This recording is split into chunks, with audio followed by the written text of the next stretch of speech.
Uma satisfação grande e queria agradecer demais o convite à ABES, na pessoa aqui da nossa presidente Cláudia Coutinho. Dantas, cadê Dantas? Dantas não está, deve estar rodando aí, trabalhando, certo? De todo jeito, é uma satisfação grande. Agradecer as palavras de minha ex-aluna querida, Elisângela Rocha, ela que chegou do Pará para Pernambuco, e lá ficou um tempo e depois veio embora para cá. Muito bom. Obrigado, Elisângela. Gente, eu já estou no terceiro sanear.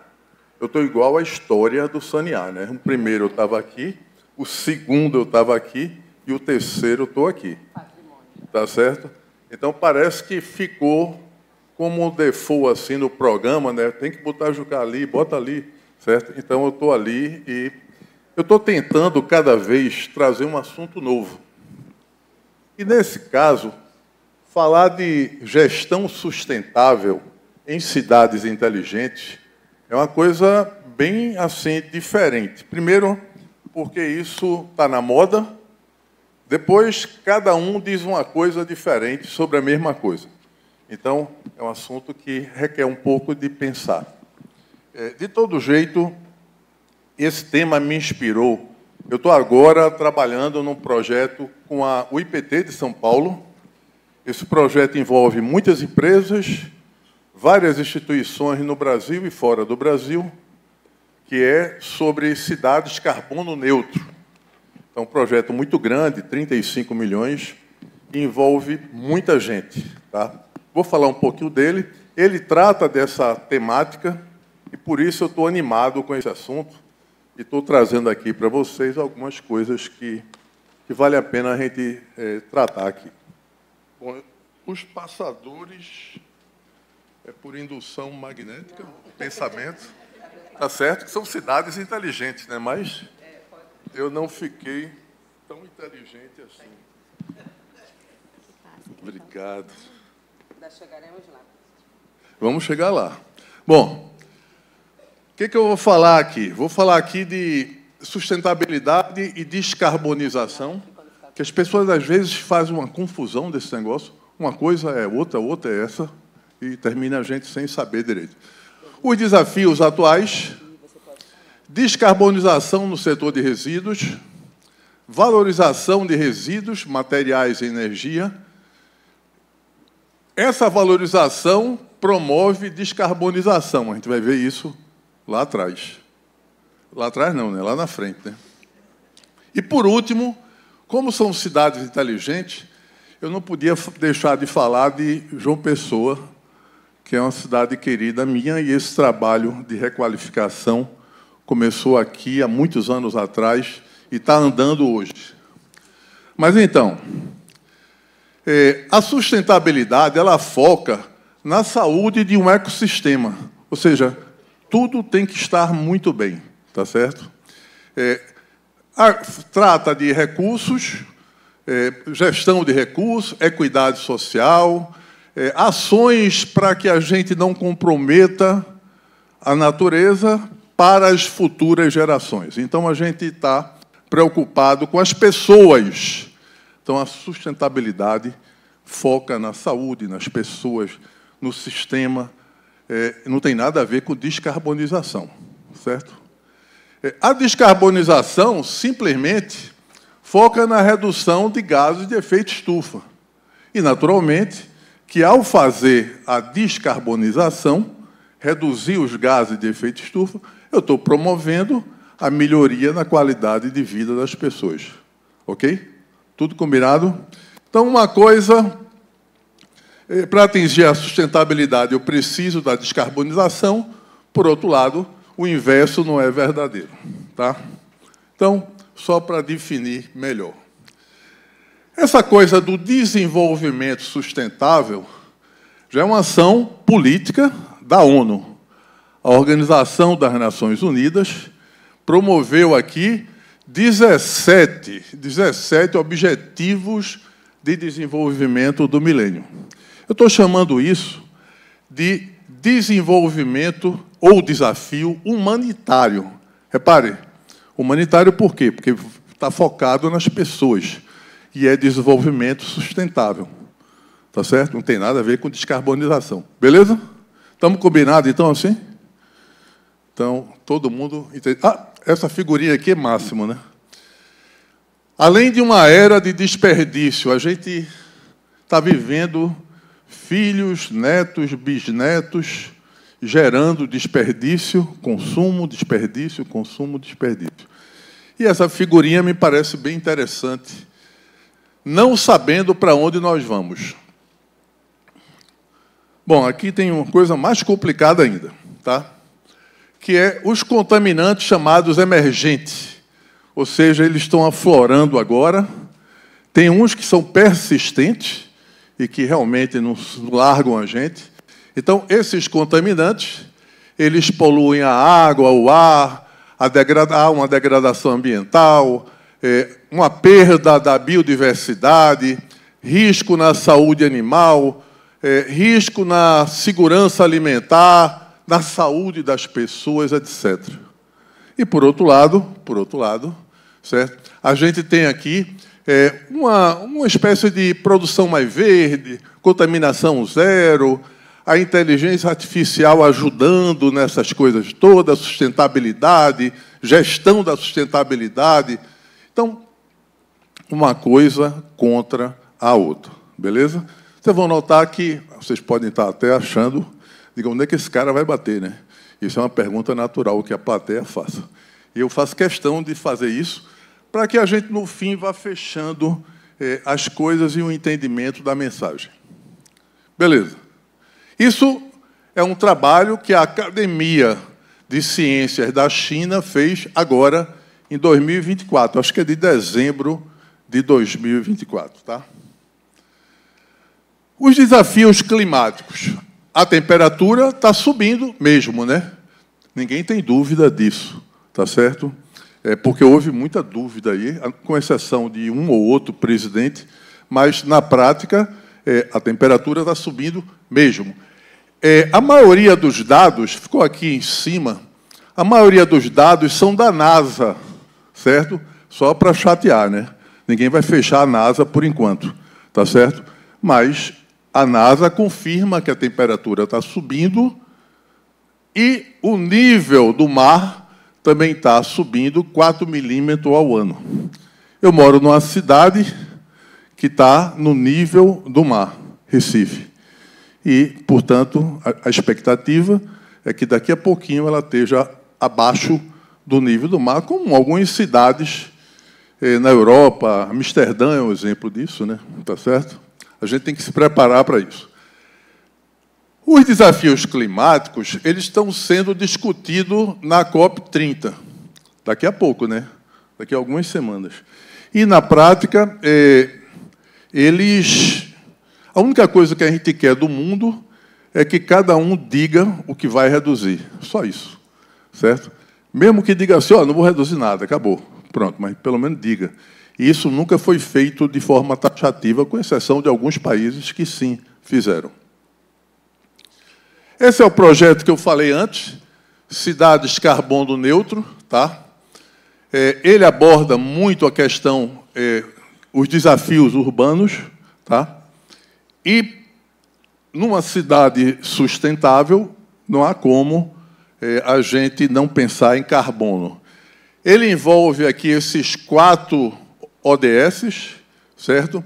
E envolve a FAPESP, o IPT, e envolve um conjunto enorme de empresas e instituições. Aqui são o setor privado que participa. Repare que não é pouca gente. Até está a Horizon aqui, né, só para fazer graça ali com ela. Aqui está o FPE, né, por incrível que pareça, juntinho da USP, certo? Está o IPT aqui. Bom, então, é um conjunto grande de personagens. São 37 instituições que participam. Esse projeto, eles têm os chamadas trilhas setoriais, que envolve descarbonização do ambiente urbano, redução de emissões e resiliência climática, transformação digital para monitoramento e eficiência dos serviços, políticas públicas, capacitação e transferência de tecnologias e de rede potencializadora. Veja, aqui entra cada um detalhe: sistema viário, edificações, desenvolvimento urbano, energia, etc. Se a gente olhar direito, essa matriz tem tudo, certo? O desafio é realmente conseguir fazer tudo. Como tem muita gente envolvida, muita gente trabalhando, a gente tem reuniões a cada 6 meses e cada um trabalha só nas suas coisas. Então, é uma coisa que a minha parte está sendo redução de gases de efeito estufa. Mas tem algumas coisas interessantes. A questão da mobilidade urbana, certo? Desafios da mudança, soluções para transporte urbano, evidências, descarbonização, continuidade de ações sociais e econômicas. E essas mobilidades, avaliação de pedágio free flow, certo? Quando a gente olha, por exemplo, plataforma digital para redes urbanas de grande porte, baseada em simulação de tráfego e emissão de poluentes. Eles estão, só para vocês terem uma ideia, cada avenida, começando em São Paulo, cada avenida da capital está tendo contagem de veículo e quanto cada veículo está emitindo. Tá? E cada avenida tem uma contagem de tráfego e de emissões. Então, isso é uma coisa totalmente inesperada que pudesse acontecer. Essa coisa de emissões e de pedágios free flow, certo? Eu estava, por acaso, olhando um trabalho aqui do MIT, certo? Repare que foi de 7 de agosto. E, justamente, eles estudam como os veículos, sem parar no sinal e continuar, o quanto eles economizam em termos de emissões. O parar e o continuar depois gera uma diferença aí entre 11% e 22% de acréscimo de emissões. Tá certo? Então, isso é uma coisa que o MIT, nos Estados Unidos, está estudando, e a gente está pegando carona no MIT, que faz parte desse grupo aí. Então, alguns temas aqui referente à plataforma, redes grandes baseadas em simulação de tráfego e emissões. Aí tem aqui, problema a ser resolvido. Essa abordagem também é legal para enfrentar as coisas. Problema a ser resolvido, solução proposta, principais desafios e riscos. Ainda tem o 3 e o 4 que não está aqui, não cabia. Oportunidades de contribuição. Então, esses quatro itens são importantes para a gente pensar em como ir andando com essas coisas. Os carros de hoje estão cada um mais ousados do ponto de vista de combustível do que os outros. Ou seja, nós temos uma variedade enorme de opções, quem tem dinheiro, né, para comprar carros de baixa emissão, certo? O Corolla Cross tem sido, no Brasil, o mais difundido, né, o mais aceito, além dos BYD, né? Mas os carros hoje também podem andar com biometano. Está aqui o biometano, esse Teja é elétrico e por aí vai, né? O que está acontecendo com a legislação sobre isso? Em 2015, você podia, na União Europeia, emitir aqui a média de emissões de poluentes na atmosfera, né? Então, aqui estão os carros, e essa é a linha que você poderia atingir. Todos estavam abaixo. O que é que aconteceu? Em 2020 e 2021, baixaram aqui o nível máximo e todos ficaram fora, certo? Então, na prática, ninguém está fazendo um favor a gente. Estão seguindo uma legislação europeia que resolveu diminuir os limites das emissões para esse outro nível, e que, no momento, ninguém está atendendo, e vai atender, naturalmente, os carros elétricos e alguns combustíveis. Nosso álcool também pode atender. E aí a gente foi olhar direitinho esse assunto aqui. Intensidade de carbono. Quanto a gente emite de carbono, quanto a gente gasta, certo? Para poder deslocar um carro, energia isso, certo? Então, isso aqui é CO2 equivalente à emissão, e isso aqui é energia. Repare o diesel e a gasolina. Aqui, se eu perguntar, eu acho que a maioria tem carro ou a gasolina, certo? E os transportes públicos e os caminhões coletores de resíduos, todos são diesel, certo? Se alguém conhecer algum diferente, me avisa, certo? Mas a maioria dos carros ainda é gasolina ou álcool, certo? Repare a diferença do diesel e da gasolina para biodiesel, para etanol, para biometano de gás. Repare, o biometano de gás de aterro é 10% do valor, tá, do diesel e da gasolina. Então, as pessoas às vezes perguntam, como é que eu faço esse negócio de reduzir emissões? Certo? Veja, reduzir emissões, você tem que, primeiro, só conhecer esses gráficos, essas tabelas, e saber onde é que você pode. Quando você vem para cá, certo? De diesel para gasolina reduz 14%. De diesel para o biodiesel, 6,43%. Repara, taxa de redução.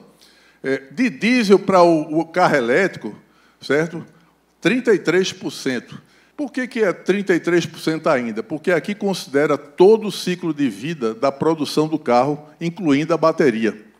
O carro elétrico, ele não é milagroso, ele é feito de alguma coisa, certo? E quando a gente vê aqui, implantação de tecnologias para energia limpa, para parte dos carros, veja só, carro elétrico. O carro elétrico, ele gasta de minerais nobres, certo? 210, 220 quilos de minerais nobres por veículo. Por quê? Porque tem uma bateria ali no meio de altíssimo nível, certo? Um carro comum, 35 quilos de minerais por veículo. Então, repare a diferença do consumo. E para você extrair da natureza esses minerais, você gera bastante emissões de gases de efeito estufa e carbono. Quando você tem geração de energia, a energia eólica é a pior que tem. A solar já diminui bastante, não é por acaso que a solar ganhou a simpatia. Assim, hoje, antigamente, a eólica era máxima, né? Assim, todo mundo só ia atrás dela. Agora, a solar veio também muito fortemente aqui. Nuclear, por mais que a gente não goste, ela tem menos uso de minerais nobres. Aqui, carvão, gás natural e por aí vai. Isso gera uma guerra, é uma geopolítica da energia. Isso aqui é a Agência Internacional de Energia, viu, gente? Não sou eu, não. Tá? Mas isso gera uma guerra que o Brasil está fora. O Brasil pode ser que entre aqui nessa pontinha aqui. Pode ser que entre, a gente nem sabe quanto de minerais, terras raras a gente tem no Brasil ainda. A gente sabe que tem, não sabe a quantidade nem se vale a pena explorar.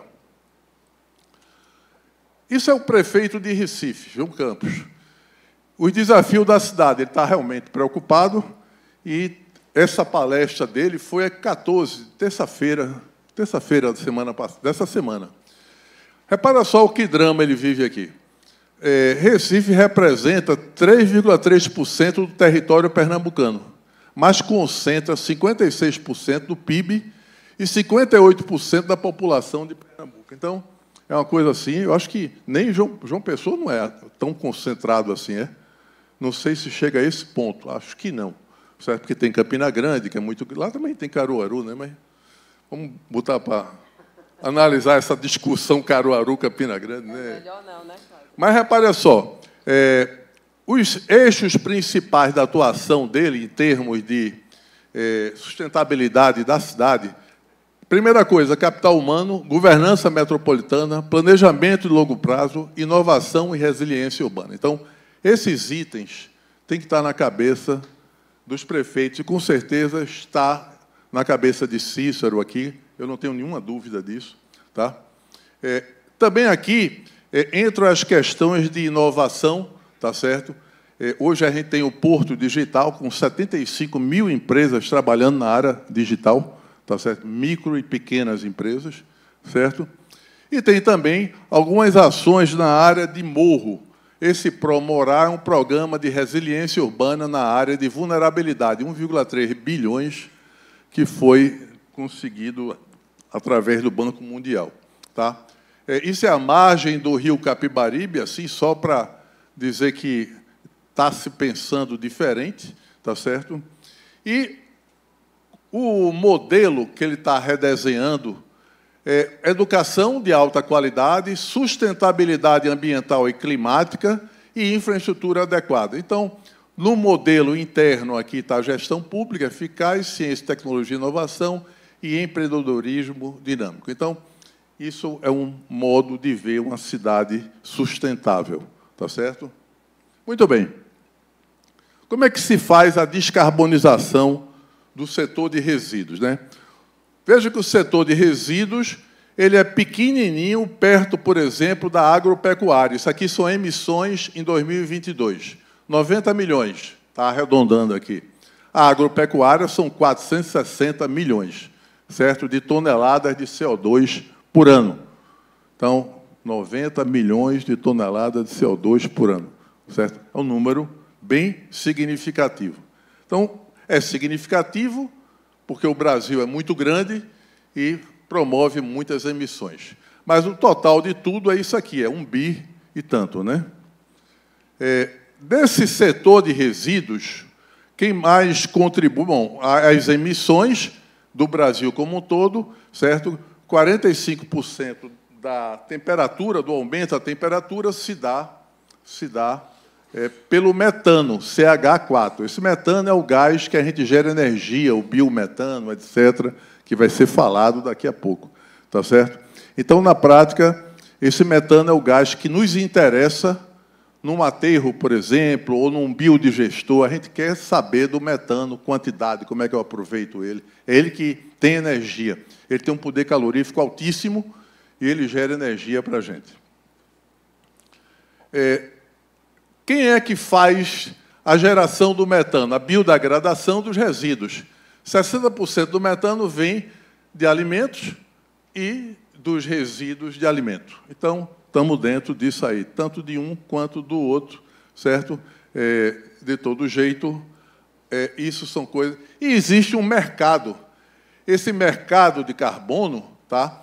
Ele comercializa um crédito que corresponde a 1 tonelada de CO2 equivalente. Então, o dióxido de carbono é comercializado, e isso foi tudo acordado nesses eventos, Conferência de Estocolmo, outras conferências que tiveram aqui, Nosso Futuro Comum, ECO 92, que foi no Rio de Janeiro, o Acordo de Paris em 2015, e por aí vai.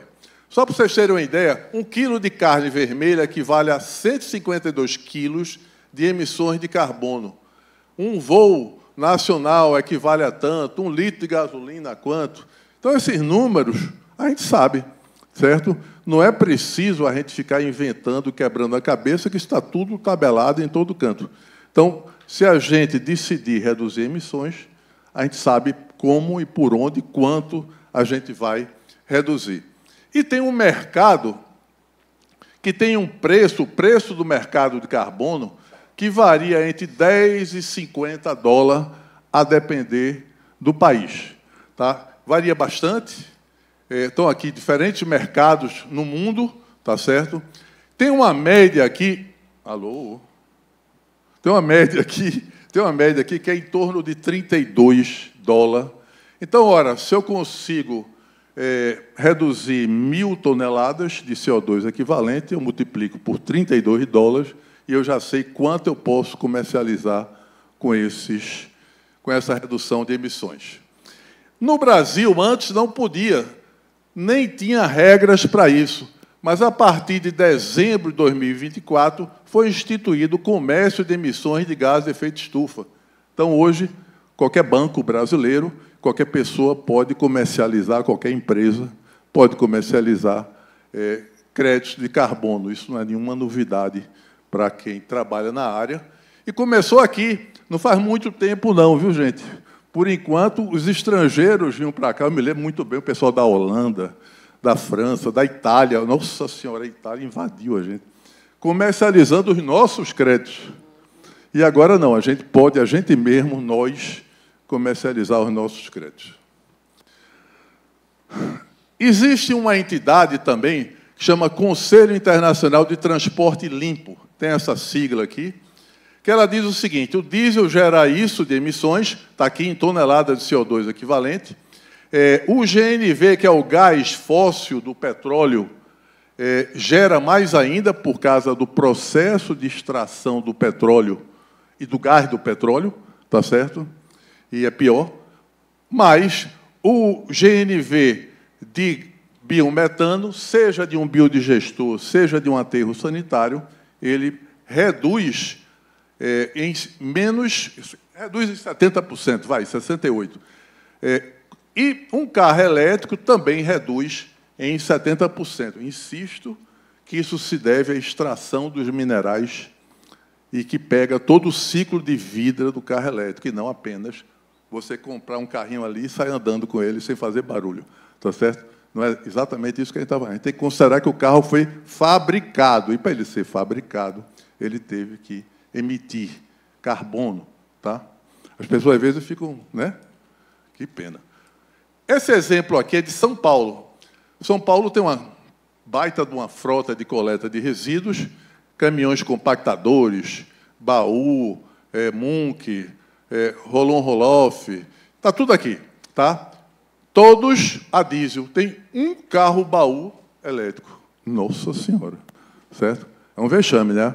A cidade de São Paulo, a mais rica do país, certo? Tem um carro elétrico para fazer a coleta dos resíduos. Muito bem, certo? Aí aqui está quilômetro ano, energia, etc. Tá? Depois, aqui tem a conta, sendo diesel, qual o valor das emissões, sendo gás, sendo elétrico, certo? Aí está aqui, ó, as contas, aí tem os fabricantes, tá? E aqui embaixo, os fatores de emissão de cada um. Então, o diesel aqui é o mais alto que tem, depois o gás de petróleo e depois o gás do biometano aqui embaixo. Então, os fatores de emissões são bem diferentes. Um chega a ser 10% do outro.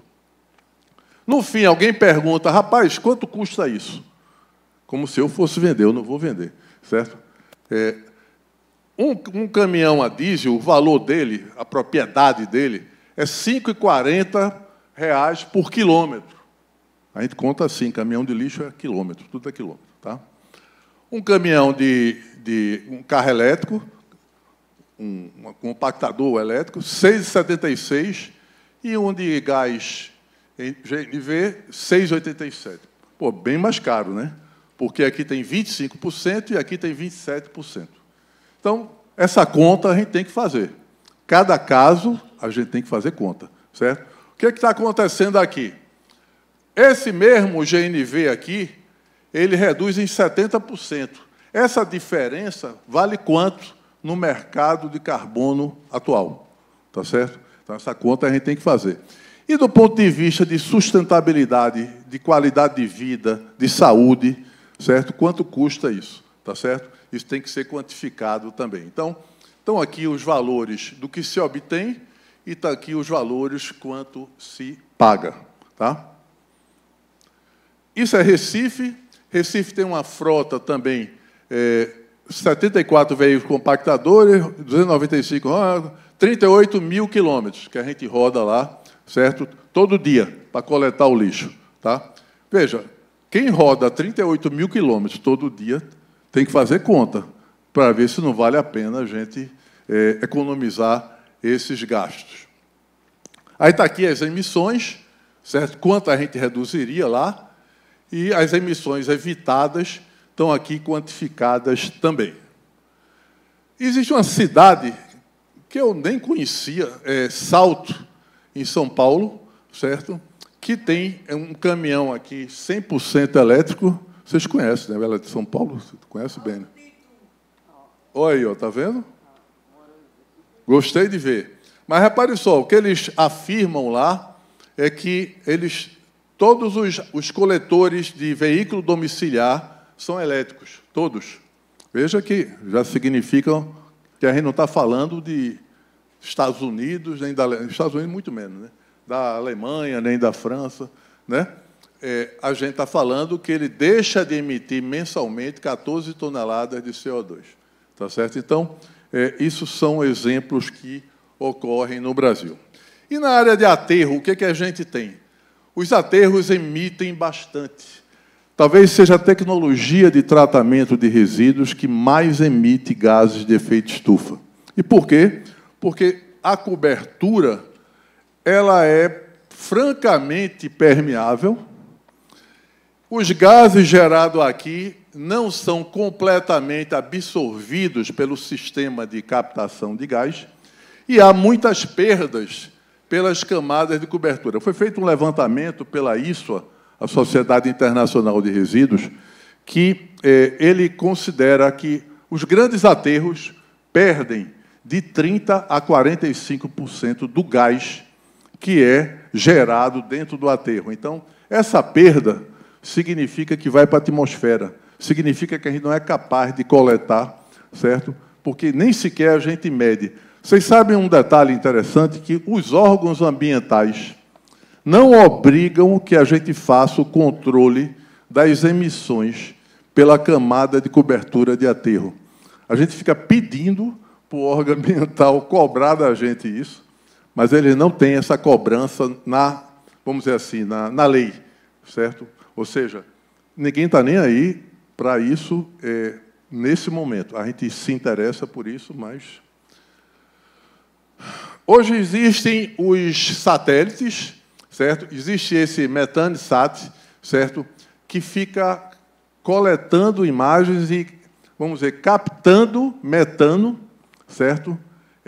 No próprio satélite, para a gente ter esse nível de emissões. Por exemplo, existe um aterro que gera emissões de 4 a 7 toneladas de metano por hora. Tá? Então, está aqui as imagens, isso é publicado, isso está na internet, todo mundo tem acesso, isso não tem nenhum segredo de nada. Que é uma coisa que democratizou, certo, essas emissões de gases de efeito estufa. Esse é a CDR Pedreira, em Guarulhos, de 4 a 5 toneladas de CH4 por hora, é tudo mais ou menos parecido. Isso aqui é a CTR Candeias, que é lá em Jaboatão, 1 tonelada, bem menor, certo? De metano por hora. Então, esses sites, hoje, eles mostram isso, tá? E, naturalmente, que servem para auxiliar os gestores, por exemplo, da CTR Candeias, eu conheço o gerente operacional. Na hora que eu peguei isso, há 3 meses atrás, eu mandei já para o gerente, para ele dar uma olhada